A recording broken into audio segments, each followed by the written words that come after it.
Although sa tingin ko naman ay parehas. Opo. Si Senator Chis Escudero na siyang hinirang bilang presiding officer ng Senado para sa bilang isang impeachment court.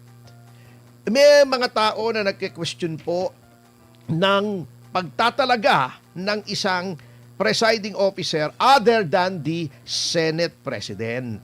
Yun ang mabigat dito. At sabi po nga nila, maaring ito ay magresulta ng pang-invalidate ng itong impeachment proceedings na ayaw naman natin kasi baka sabihin na naman nila technicality, etc. Kanya lang parang sila na rin ang gumagawa ng sarili nilang bato na ipupukpok sa kanilang ulo eh.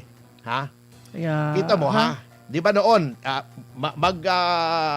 mag-rewind tayo. May rewind pa ba ngayon? Wala nang rewind throwback kasi na.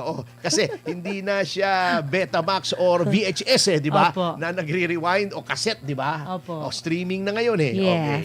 Throwback tayo. Throwback, Di ba yes. nung June 3, nagpalitan ng leadership ng Senado, di ba? Opo. Bago sinabi yung 12 daw ay quorum na. Okay. Then, pinalitan ang Senate President. Yes. Then, inamend nila yung rules ng impeachment. Sitting not as an impeachment court, but as the Senate. Oh. Sinabi nila, pwedeng maglagay ng presiding officer aside from the Senate President. Okay. Unang-una, kinwestiyon yan.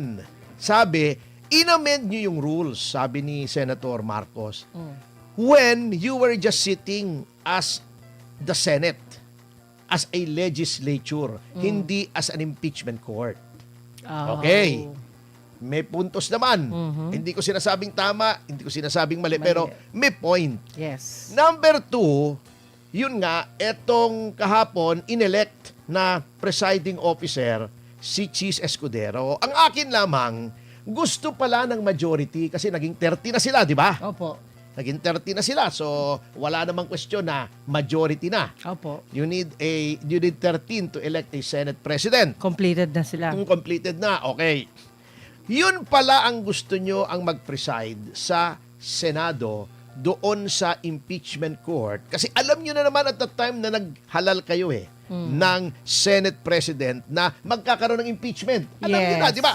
Si SP Cayetano pa Opo. ang nakaupo. Dumating na yung taga-House at tinransmit na yung articles of impeachment, di ba? Yes. Habang nagkakagulo, di ba? Opo. O, di alam nyo na magkaka-impeachment. Gusto nyo pala, abogado, Ayun. ang mag-preside. Bakit hindi pa antimano Yun na dapat. si Senator Escudero na ang pinili inyong nyo. inelect as Senate President. Ngayon, unang-una, ito epekto ha. Ito ang unang-unang epekto na, well, this is the least of our worries. Yes. Kasi ang dami tuloy pumupuna. Ang dami-dami ha. Na bakit dalawa nakaupo? Parang kengkoy. Oo. Bago yung isa, wala namang ginagawa. Okay. Number 2, allowed ba yon? Ang tinuturo po ng majority ay yung sariling rules ng Senate. Okay. At totoo naman sa ilalim ng Article 11 ng Konstitusyon, ang Congress ay gagawa ng sarili niyang rules para effectively ma-implement ang kahit anong impeachment proceedings. Tama po yun. Okay. May karapatan. Pero meron din pong doktrina sa constitutional law na kahit anong gagawin ng kahit anong sangay o departamento ng ating pamahalaan ay hindi lalabag sa konstitusyon. Anong nakalagay sa konstitusyon? Hoy, happy 1.5 thousand viewers ang aga naman. Hi, Maraming good salamat morning, po sa guys. pagtitiwala. Oo. Thank you. Anong nakalagay sa konstitusyon, mga kasama? Nakalagay doon kapag may impeachment, yan ha, ang Pangulo ng Pilipinas ang nasasakdal o respondent o gustong i-convict o i-impeach, ang punong mahistrado ng Korte Suprema ang magpipreside. Okay? Di ba? Oo. Yes. Wala pong question yon. Okay.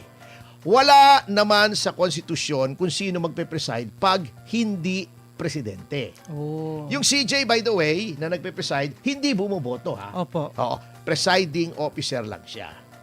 At walang problema ron. CJ yun eh. Ibig sabihin siya yung pinakamagaling na abogado rito sa ating bansa. Punong maestrado yun eh. O, walang question dyan. Okay. Pero paano pag hindi? Di ba noon, si CJ Corona, ang nag-preside ay si Juan Ponce Enrile as Senate President. Yes. Ang question, maaari ba na hindi Senate President ang mag-preside? Hindi. Pwede bang pumili ang Senado ng ibang presiding officer? Yun ang question. Simple lang. Anong sabi ng majority? Pwede daw kasi under Article 11, pwedeng mag-promulgate ng rules ang Congress for the effective implementation ng impeachment. Okay. Pero anong sabi ng konstitusyon? Sapagkat kahit anong rules ng Senate, hindi rin pwedeng kumontra sa konstitusyon. Oh. So silent. When the Constitution is silent, titignan natin ano bang intensyon ng framers o yung nagsulat ng konstitusyon. At yan po ay makikita sa journals. Kaya nga po may journals eh. Yung parang transcript, word for word, ano bang sinabi noong mga miyembro ng Constitutional Commission noong 1986 nung sinusulat nila ang konstitusyon. Ano bang intensyon nila nung sinulat nila yan? Ito ha. Sige. Ito, sinabi ni presiding officer, ito ay noong July 28, 1986 na pagdedebate ng Constitutional Commission. Okay. Sabi ng presiding officer, committee doon sa accountability ito eh. Sabi niya, what does the committee say? Tumayo si Monsod, Commissioner Monsod. Anong pangalan ni Monsod? Yung Christian Monsod. Christian Monsod. Sabi niya, is it not understood that when the President of the Philippines is on trial, it is the only time when the Chief Justice of the Supreme Court will preside? Yan. Oh, happy 2,000 viewers! Maraming salamat po. Thank you. Sabi niya, di ba, pagka ang presidente ang nililiti sa impeachment, yung Chief Justice, okay? Yes, kapag president. Oo, sabi niya. Is it necessary to say that the Senate President shall preside during all other times? Sabi niya, kailangan pa bang sabihin na ang Senate President ang magiging presiding officer? Pagka hindi na presidente, basta any of the impeachable officers, Vice President, Chief Justice and Justices of the Supreme Court, yung mga constitutional bodies, COA, COMELEC, yan Civil Service, okay. Sabi ni Mr. Davide, na buhay pa ngayon, dating Chief Justice ito at siya nag-preside noong impeachment ni Pangulong Estrada doon sa mga bata na hindi naabutan yon. That year 2000 yon. So kung below 25 ka, ay kahit 25 ka, syempre, hindi mo naman alam yun. Alam naman 2 years old, nanonood ka ng impeachment, di ba? Oo. Hindi mo ba alam yun? Oo, di ba?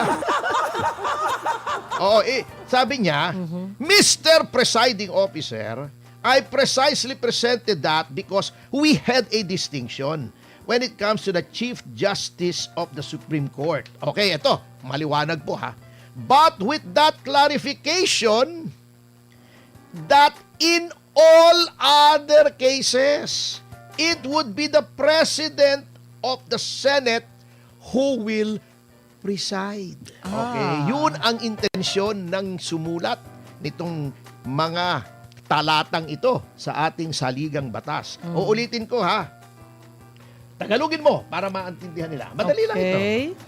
In all other cases, sa ibang mga kaso, it would be the President of the Senate dapat ang presidente ng Senado who will preside. ang magdedesisyon. Hindi, Preside, mangangasiwa. Mangangasiwa, okay. Parang siya yung mangangasiwang ministro. Okay. I withdraw the amendment. Yan. Hindi na niya pinalagay na in all other cases. Kasi klaro naman. Kaya Sa daw umpisa pa sinabing, lang. okay ha, Oo. pagka-Pangulo, Chief Justice. Okay. Hindi mo na kailangan sabihin, pag hindi Pangulo, Senate President. Okay. Oo. Kasi ang Constitution po, eto ha, ang haba-haba nga ng Constitution natin. Di ba? Oo. Ang haba, isa sa mga pinakamahabang konstitusyon sa buong mundo. Oo. Ang Constitution kasi Grabe. dapat succinct. Yung parang summary lang. Sa atin medyo mahaba. So siguro, sinasabi nila, ang haba na nitong konstitusyon. Pinaiksi. I-pare down natin. Wag na nating masyadong pagkahabaan pa. Okay. Pero very clear. Uulitin ko. Para maintindihan Sabi lang. ha. Kaya palagay ko may puntos. At yun ang concern kasi po nila. Oo. Ha?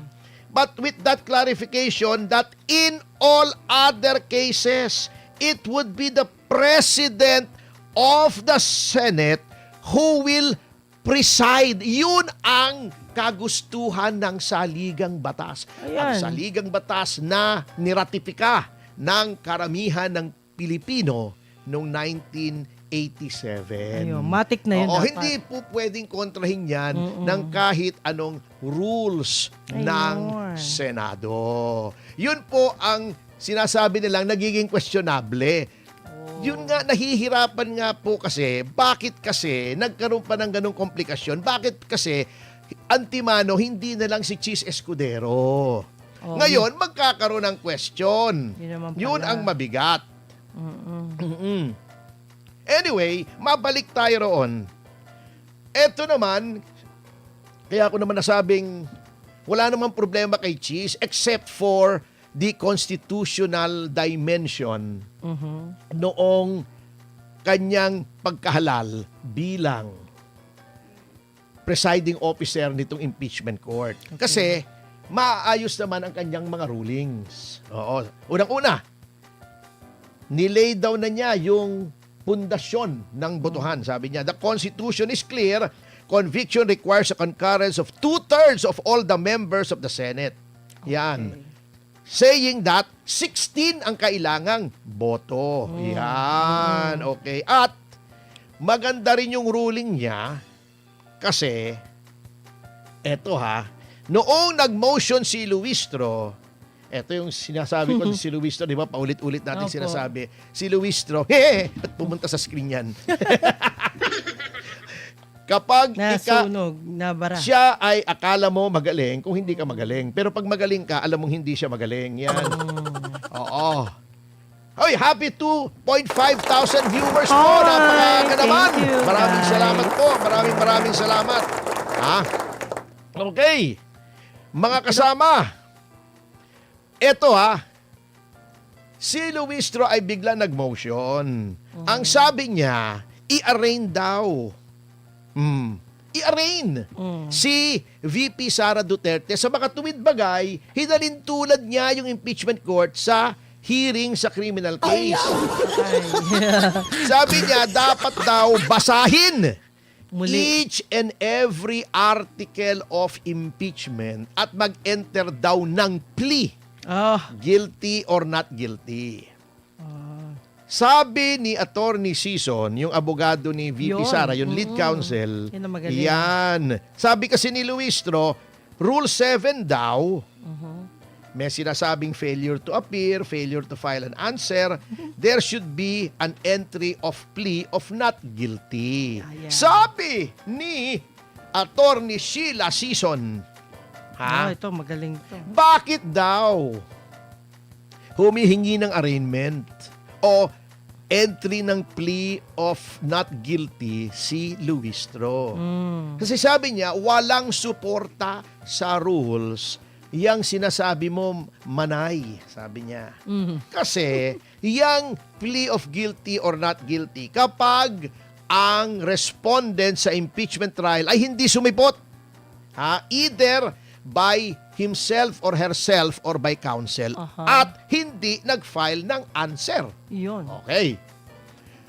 Kung ganon, ay tatama si Luistro. Pero, hindi po ganon ang sitwasyon. At Yes. sinabi ni Attorney Season, nag-appear po si Vice President. Vice President, hindi personally, pero yung summons na pinirmahan ni Senator Win Gatchalian ay appear personally or through counsel. Ayun. Pinapayagan na siya ay mag-appear sa pamamagitan ng kanya mga abogado na Abogado. naroroon. Therefore, Yes. it is compliant with the summons na pinadala ng impeachment court.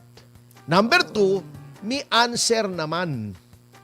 O bakit ka magpa-file ng maghahatag ng motion na i-arraign. Okay, yun ang debate. Yan. At pagkatapos ng pagkatapos dinggin ang mga argumento ng magkabilang panig. Yan, oo. Uy, happy 3K viewers! Maraming salamat! Napakaaga naman, oo. Thank you guys for watching. Thank you. Sabi ni Senator Escudero as presiding officer, wala namang arraignment yun eh. Oo naman Oo Kaya naman, tuloy. Jervil Oo naman Ibang kaso. sobra ka naman Wala naman sinasabing arraignment eh. Oo. Sabi niya, oo. Okay, eto ang sabi. Tagalogin mo. Bilib na bilib. Oo. Okay, sige. But in this case, Pero sa kasong ito, sabi ni Escudero to, she has filed an answer siya ay sumagot. and in fact has appeared At sa makatuwid, siya ay dumalo through counsel. sa pamamagitan ng kanyang abogada. Yan. Abogado. Gumagaling tayo sa interpretation. Oo. Hindi ako Insofar marunong. as the Pasensya na. readings of the articles of impeachment, Ayan, mula sa pagbabasa ng mga article sa impeachment, it will be done. ito ay ginawa. Gagawin. Gagawin, yan. no? At Okay. the final resolution of this case. Sa pinaling resolusyon ng kasong ito. Yan. For those reasons, Sa ganong paraan, the motion is denied. ay napahiya siya. Ay, Yun. binali ko. Yun. Ay, ang nangyari. Hindi. Grabe na kasi. Pasensya na. Hindi, gusto kasing Super, magdrama Opo, yun dahilan. Gusto magdrama, oo. Anyway, Come on. ngayong pangalawang araw ng impeachment trial, Opo. di ba? Ito naman ay live stream. Sigurado naman yan. Mamaya Mapapanood nga, I'm ng sure lahat. live stream yan dito sa SMNI where Yes. the truth that matters. Ano? Yes. Ito Makatotohanan. makatotohanan po ang mga maririnig nyo rito. Pero, siyempre, since this is a public trial, pwede rin yung old school. Pwede kayong pumunta roon, Yun. personal, at manood. Hala. Ngunit, Hmm. may mga requirements po. Number 1, dapat ay magrehistro kayo Oh. online. At kayo'y Okay. bibigyan ng QR code. Lagyan nyo yung pangalan nyo, address nyo, Yun. etc. etc. Siguro, for security reasons na Opo, rin. opo. Wala namang problema po yun. Senado yan, impeachment Oo. yan. Ha? Mahigpit. Alam naman natin man, nagkakainitan ng ulo dyan. Buti na Opo. yung sigurado, di ba? Ay, tama ka. Okay. Tama. So, magre-register ka, bibigyan ka ng QR code bago ka papasukin. Plus, hindi ka pwedeng mag-selfie-selfie doon. Oo, bawal. O kumuha ng retrato. Yes, bawal. O kahit yung mga ibang media, kailangan humingi ng pahintulot na Oo. magkukuha. Yan. Hanggang May ballpen at papel guidelines. lang sila, Oo. diba? Yan. Yung mga cellphone nyo, tablet, o kahit laptop, Silent na dala nyo, lahat. Silent, oo. Yes. Silent lahat. Pwede naman, hindi naman pagbabawal, pero Opo, silent. silent. At huwag kayong kumuha ng video kung kayo Bawal. ay yung mamamayan lamang, Opo. may mga autorisado lamang na kukuha ng retrato. Video at litrato. Okay. Yun. So, yun ang isang mga hindi naman sasabing paghihigpit, kundi mga patakaran. Pero attorney, take note, ballpen at papel lamang. Ballpen ang at papel presensya. lang, Yun lang oo. importante dala niyo. Parang yung, natutuwa ako, parang yung parang yun bagang, yung sa courtroom sa Amerika, di ba, bawal na bawal doon. Opo. Di ba yung mga drawing, Yes. di ba? Di ba? Oh, yung dinodrawing na lang nangyayari nila sa eh. courtroom, dinodrawing lang, Yun na. meron taga-sketch. Oh, Yung magaling oy, happy sketch. Yan. 3.5 viewers po live sa DZR Thank you, guys. YouTube. Maraming Yan. salamat po. Oo. Eto naman, Okay. ang kengkoy na naman. Etong si Adyong. Oh, alam niyo kung sino to si Adjong, di ba yung Quadcom masyadong Party list. maepal kung ano-anong sinasabi. Pakyut-pakyut daw yung kliyente ko, etc. Eto, sabi niya, dapat daw ang mga prosecutors ay hindi sumuko, di ba, sa political pressure. Yan, hindi daw sila dapat Susuko. sumuko o maantig o maapektuhan. Sino Matakot, ba parang nagpo-political pressure? Hindi ba kayo? Iyo. Hindi naman kami. Oo nga, ba't Political nagkaganon? pressure daw. Pino-political pressure ng administrasyon ang mismong Senado. Ninyo. Bakit? Di ba? Ang gulo. Na-elect si Cayetano ng majority, Opo. pinilit nyo na yung minority. Pinasok Sinuspend ang- nyo pa yung Sergeant at Arms. Di ba? Pinakulong nyo pa si Jinggoy. Ginawa nyo pang wanted si Bato. Hindi naman mandatory ang ICC. Wala na naman tayo sa Correct. ICC. At inargue na natin yan kung bakit. Hindi ko na uulitin. Opo. Pinakulong nyo si Marcoleta. Ngayon naman, tinatakot nyo si Bongo ng ICC warrant 10. Meron pang yung sinasabi, alam nyo, 2025 pa, November 2025 pa, sinasabi ng ombudsman, may mga makukulong yung si Kayaon ba yun? Sino ba yun? Yung babae, Mitch. Kayaon ba yun? Na congressman, si Joel Villanueva, ayun, si Jinggoy sinabi, pero yun nga. Bakit isa-isa? At bakit kalaban lang? Bakit yung kakampi? Bakit sa inyo wala? bakit yung pumunta sa majority na si Joel Villanueva? Wala. Oh. Bakit yung mga congressmen? Wala ni isa. Wala ni isa. Ang daming nabanggit na congressmen doon sa ICI. Di ba? Yun. Ang daming pinatawag na congressmen. Ano ba naman yan? Nasaan sila? Yun, nauna pa si Marcoleta na siyang nag-iimbestiga. Okay. Pambihira naman, oo. Ano ba naman yan? Teka, natitension ako. Bakit? May kape dyan, may kape. Oo. Kape. Di ba kahapon, timing na timing naman Halatang halata Opo. naman kayo. Pambihira naman kayo. Huwag naman ganun. Kung kailan magbubukas yung impeachment trial at nandun si Marcoleta, binawasan nyo pa. Ayun. Tingin nyo ng timing, Kita mo plunder. May 10 days naman ang korte para mag-decide. To answer. Final Friday, Monday may desisyon. Ibig sabihin, Bilis. palagpakan natin ang Sandigang Bayan kung sila ay nagtrabaho ng Sabado at Linggo para tingnan yung ebidensya. Bago may warrant agad. Wow naman, timing naman. Si Mike Defensor, yung sumusuporta sa 18 Marines na ayaw yung pakinggan, pinaaresto nyo rin. Galing nyo.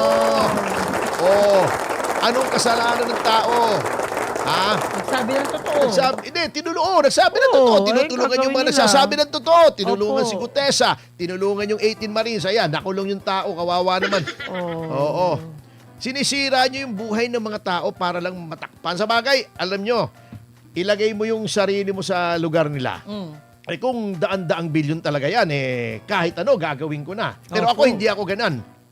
Hindi ko gagawin talaga yan, yung piperwisyon mo yung kapwa mo. Alam nyo, ang mga bagay-bagay ay hindi lamang dito sa mundo, Yun. mga kasama. At may karma. Lahat ay may hangganan. Kita mo si Noynoy Aquino na karma, he died alone. Oo nga. Unloved. Oo. Parang walang nangyari sa Oo kanya. di ba? Iyon ang mabigat po, mga kasama. Di ba sabi nga sa Biblia, what does it profit a man to gain the whole world but lose his soul? Anong mapapala? Anong pakinabang ng isang tao na maging pag-aari niya ang mundo ngunit mawala naman ang kanyang kaluluwa? Yan ang nangyayari po ngayon. Opo. At alam nyo, ang dami kong nakausap, nalulungkot po talaga sila. Totoo. Tama yung sinabi ni Mike Defensor nung huli kami nakita dito sa SMNI. Opo. Noong Sabado, guest ko siya doon sa small talk. Sabi niya, pambihira. Kita mo, ang dami-daming tumanggap ng maleta ng mga congressmen, ng mga senador. At napatunayan yan. Oo, nandyan may mga witnesses. Sinabi rin ni Saldico! Sinabi ni Saldico! Hindi lang yung 18 Marines, baka nakakalimutan yung testimonya ni Marami, Saldico. oo. Pero anong nangyari? Sabi niya, mukhang mauuna pa kaming makulong kaysa Yun. mga tumanggap ng maleta. At totoo nga, grabe. Ayun na. Una na nga silang nakulong. Yun na.